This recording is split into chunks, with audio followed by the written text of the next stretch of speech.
Vikings dared rookie running back Gale Sayers to run up the middle, so he kicked it outside for good yardage.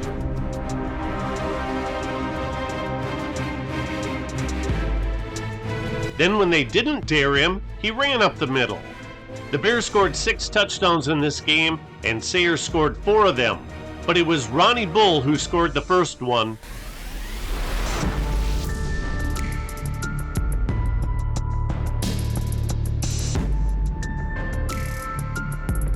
Roger LeClaire kicked off on a sun-splashed early fall day that was perfect for football. Tommy Hall wished that he would have downed this kickoff. Halfback Charlie Bivens didn't run the ball even once during the 1965 season, but he recovered the fumble. Quarterback Rudy Bukich fired to flanker Johnny Morris for 6 points. Morris had made first-team All-Pro in 1964 when he caught 93 passes for 1,200 yards and 10 touchdowns and won the NFL's receiving Triple Crown. Bukich was the Rams' 1953 second-round draft pick. In 2 years at USC, he threw 110 passes and completed 49 of them, with 8 touchdown passes and 11 interceptions. He only had 95 rushing yards with a 1.6 yards per carry, so he wasn't a dual threat. In 1954 and 1955, he was in military service.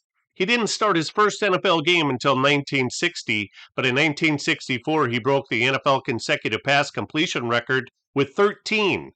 That same 1964 season, he led the NFL with the 61.9 completion percentage. In 1965, he was second in the NFL with 2,641 passing yards when he threw 20 touchdowns against only 9 interceptions. The wheels fell off in 1966, however, when he only threw 10 touchdown passes against 21 interceptions.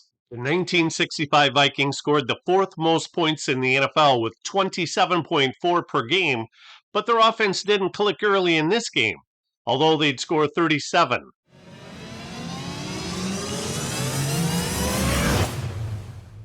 Running back Tommy Mason was an NFL All-Star from 1962 through 1964, but he coughed up the ball on a hit by Earl Leggett, who also recovered the ball. The 1965 Bears surrendered the second least points in the NFL with 19.6 per game, and their defensive coordinator was future Hall of Famer George Allen.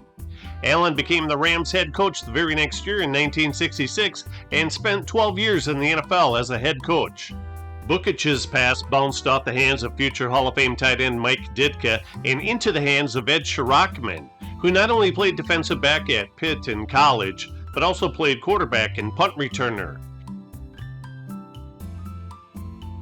Fran Tarkenton lofted an ill-advised floater that number 17 Richie Pettibone picked off.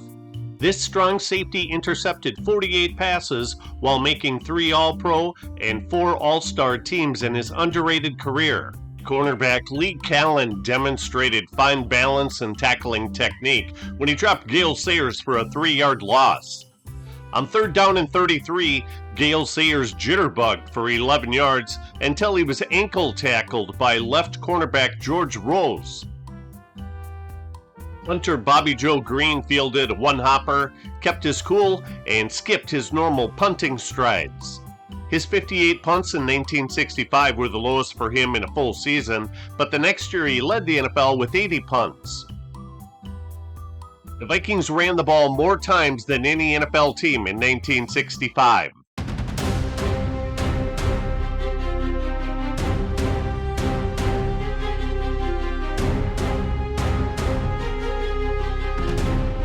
Tommy Mason raced for 16 yards, and Dave Witzel made the tackle.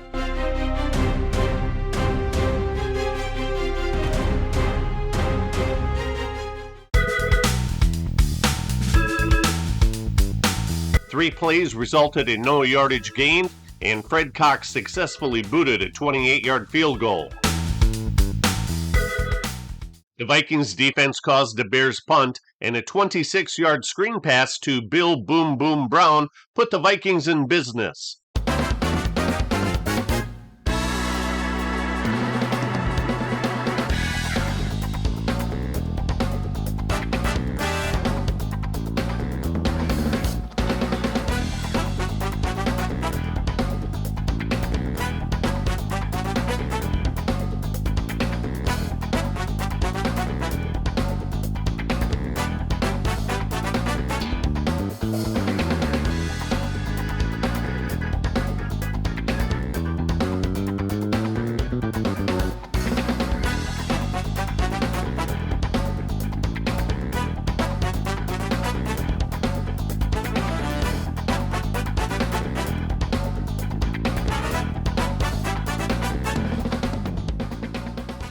Check out this interior trap play with influence blocking. It worked to perfection and Tommy Mason scored easily.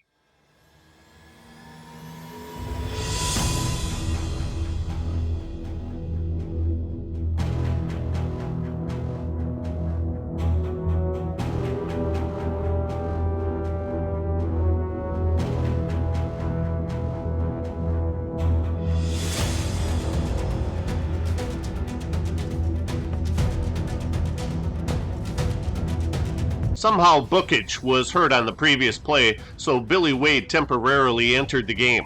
Running back Andy Livingston had a tough day, as he rushed 5 times for only 1 yard.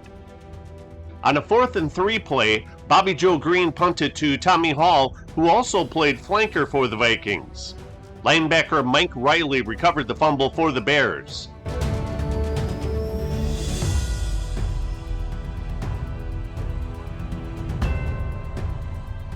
The 1965 Bears scored the second most points in the NFL, an average of 29.2 per game. Here Sayers connects with Dick Gordon on a 27-yard pass completion.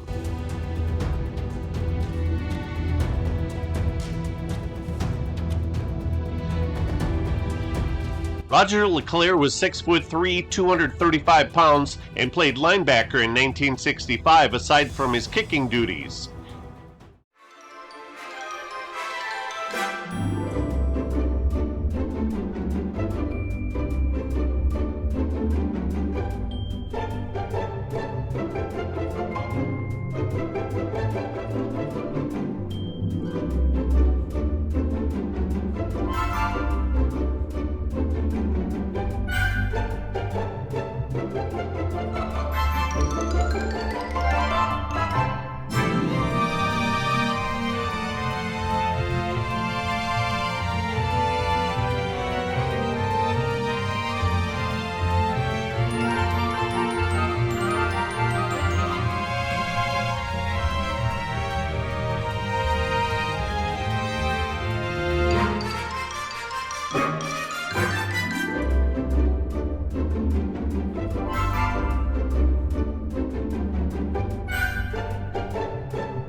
A high pitch from Tarkenton was mishandled by Bill Brown, and the Vikings had to settle for another Fred Cox field goal.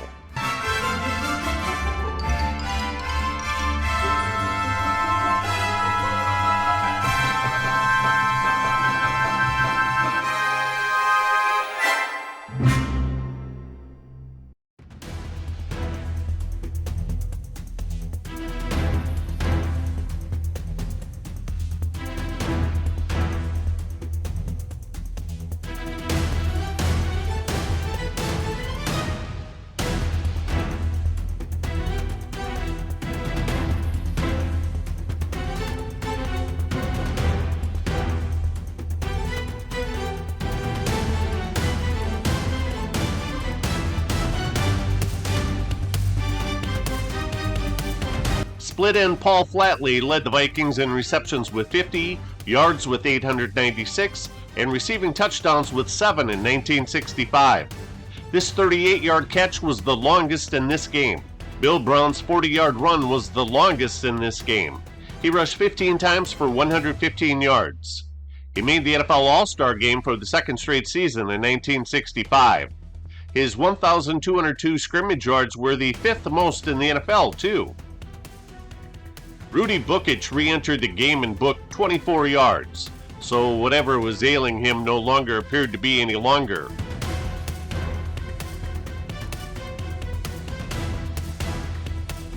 Bukic connected with Johnny Morris, who was the Bears' 1958 12th round draft choice. He played 10 years with the Bears and caught 356 passes for 5,059 yards and 31 touchdowns.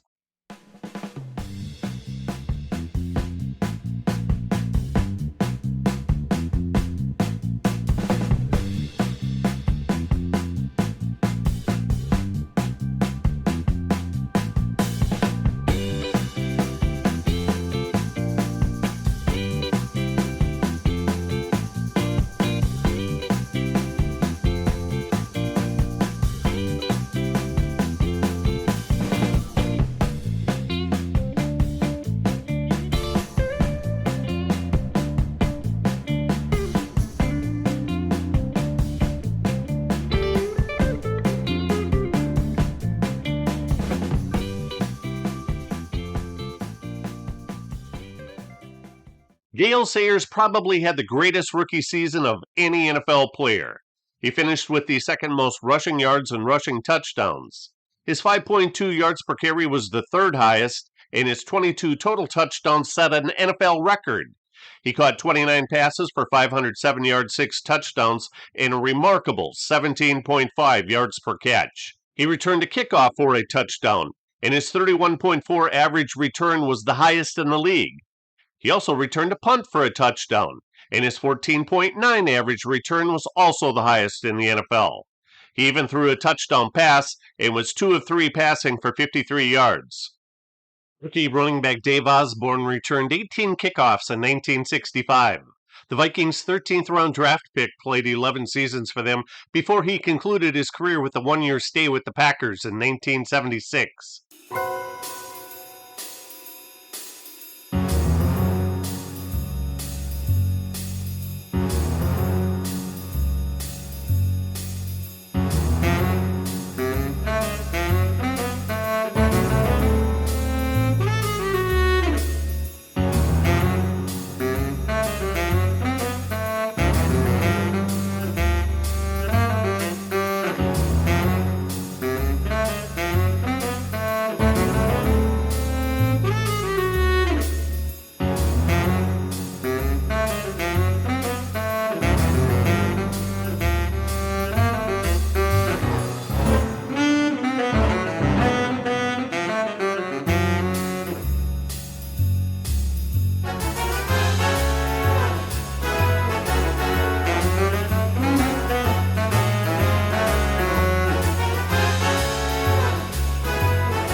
Tarkenton's 2-yard touchdown run put the Vikings ahead. In 1965, his 356 rushing yards were the 26th most in the NFL. They were 57 yards more than Paul Hornung's, Green Bay's second leading rusher on their NFL championship team. Tarkenton's 6.4 yards per carry was simply outstanding.